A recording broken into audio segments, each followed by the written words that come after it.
रहीम आज मैं आपको फूड पॉइजनिंग और एक्यूट गैस्ट्रोएंटेराइटिस के ट्रीटमेंट के बारे में बताऊंगी जो हम यूज़ करते हैं एज जीपी प्रैक्टिस। सबसे पहले जो एक्यूट गैस्ट्रोएंटेराइटिस है, जो फूड पॉइजनिंग होती है ना, उसमें पेशेंट प्रेजेंट किस तरह से करता है। उसको बुखार हो जाएगा, उसको डायरिया हो जाएगा, नोजिया वॉमिटिंग होगी, पेट में दर्द होगा, एब्डोमिनल क्रैम्प्स होंगे, एब्डोमिनल स्पैज्म हो सकता है और डिहाइड्रेशन के साइंस भी हो सकते हैं। इन्वेस्टिगेशन में आपने वही उसका कंप्लीट ब्लड काउंट करा लेना है, जिसमें ल्यूकोसाइड ज़्यादा नजर आएंगे, यूरिया इलेक्ट्रोलाइट्स करा लेना, जो डीरेंज हो जाते हैं डिहाइड्रेशन की वजह से। और तीसरी चीज़ आपने उसकी स्टूल एग्जामिनेशन करा लेनी है। अब एक तो ट्रीटमेंट होता है जो आपने इन हॉस्पिटल ट्रीटमेंट देना है। इन हॉस्पिटल ट्रीटमेंट के अंदर सबसे पहले अगर एक्यूट गैस्ट्रोएंटेराइटिस या फूड पॉइजनिंग के साथ कोई भी आ रहा है तो उसने आपने उसको 2 लार्ज बोर इन आईवी लाइन्स होती हैं वो पास करनी है, जिसमें आपकी या 20 या 22 गेज की आपने आईवी लाइन पास करनी है। आईवी लाइन पास करने के बाद आप उसको रिहाइड्रेशन उसकी करोगे, तो आईवी रिहाइड्रेशन में आप उसको रिंग इलेक्ट्रेट या नॉर्मल सलाइन 1 लीटर अटैच कर दोगे या फिर उसके 100 ml पर केजी के हिसाब से ही अटैच करो। थर्ड चीज़ आपने क्या करनी है, आपको उसको एंटीबायोटिक स्टार्ट करानी है, दैट इज सिप्रोफ्लॉक्सासिन, जो कि ड्रग ऑफ चॉइस होती है, जिसे हम नोविडेट भी कहते हैं। आपने इंजेक्शन नोविडेट लगाना है आईवी बीडी के अंदर और इसकी डोज होगी 200 mg पर 100 ml।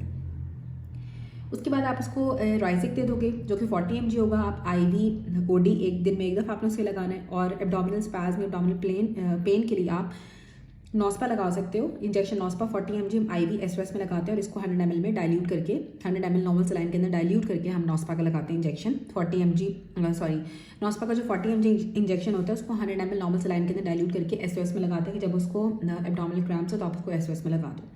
अब अगर वॉमिटिंग हो रही है उसको बहुत ज़्यादा तो फिर आप उसको ग्रेविनेट इंजेक्शन लगाते हैं, 50 mg होता है और आईवी टीडीएस में लगा सकते हैं, दिन में 3 दफ़ा दे सकते हैं ग्रेविनेट का इंजेक्शन।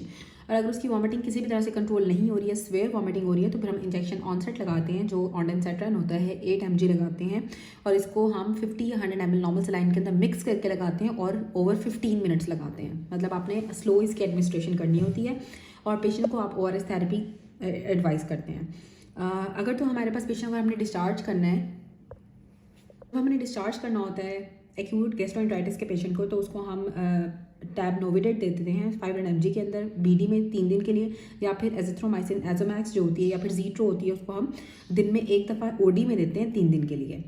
एजिथ्रोमाइसिन आपने दिन में एक दफ़ा लेनी होती है या फिर जो आपकी एजोमैक्स जीट्रो होती है दिन में एक दफ़ा लोगे, या फिर आप नोविडेट जो कि आपकी सिप्रोफ्लॉक्सासिन होती है 500 mg आपने दिन में 2 दफ़ा लेनी होती है 3 दिन तक। एब्डोमिनल क्रैम्प्स के लिए हम उसको नॉस्पा 4 टैबलेट दे देते हैं जो कि 80 mg की होती है और दिन में 2 दफ़ा वो ले सकता है। नॉस्पा 4 80 mg होती है, दिन में 2 दफ़ा ले सकता है।